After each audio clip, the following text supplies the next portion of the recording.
Everyone, welcome to my English class. तो आज की क्लास का टॉपिक है आई वांट यू टू।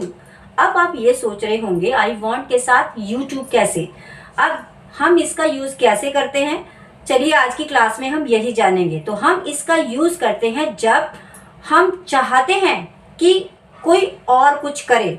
जैसे मैं चाहती हूँ आप इंग्लिश बोलिए, मैं चाहती हूँ आप हिंदी बोले, मैं चाहती हूँ आप होमवर्क करें, मैं चाहती हूँ आप पत्र लिखें, या वह चाहता है आप ऑफिस जाएं, वह चाहता है आप कार चलाएं, वह चाहती है आप स्कूल जाएं। तो इस तरीके के सेंटेंस जब हम बोलते हैं day to day daily conversation में हम यूज करते हैं आई वॉन्ट यू टू का। अब देखते हैं इसका स्ट्रक्चर, कैसे हमें इसको यूज करना है। सब्जेक्ट प्लस वॉन्ट या फिर वॉन्ट्स। अब देखिए वॉन्ट्स का यूज हम करते हैं basically singular number third person के साथ, या फिर किसी का नाम होगा तब हम वॉन्ट्स का यूज करेंगे। Objective case plus two plus verb की फर्स्ट फॉर्म प्लस ऑब्जेक्ट। अब ओसी की जगह आप यूज कर सकते हैं मी, यू, दैम, हिम या फिर हर का। अब देखते हैं कुछ एग्जाम्पल्स के माध्यम से आप प्रैक्टिस भी कर सकते हैं और समझ भी सकते हैं इस कॉन्सेप्ट को।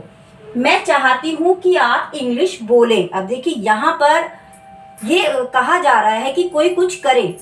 मैं चाहती हूं कि आप इंग्लिश बोले, I want you to speak English.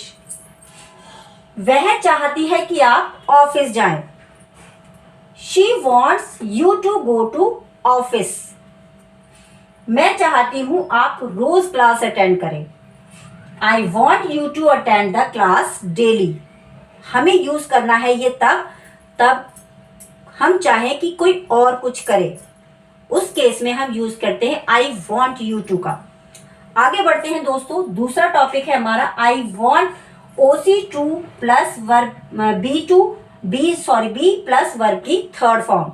इसका यूज हम तब करते हैं जब कोई एक्शन किसी और पर किया जाता है, किसी और पर कोई एक्शन किया जाता है, वहां पर हम यूज करते हैं कि I want OC2 plus B plus verb की थर्ड फॉर्म का। अब देखिए ये जो स्ट्रक्चर है ये पैसिव वॉइस का स्ट्रक्चर है, तो ये पैसिव के ही रूल्स को फॉलो करता है, यानी एक्शन किसी और पर किया जाए तब हम यूज करते हैं आई वॉन्ट OC का।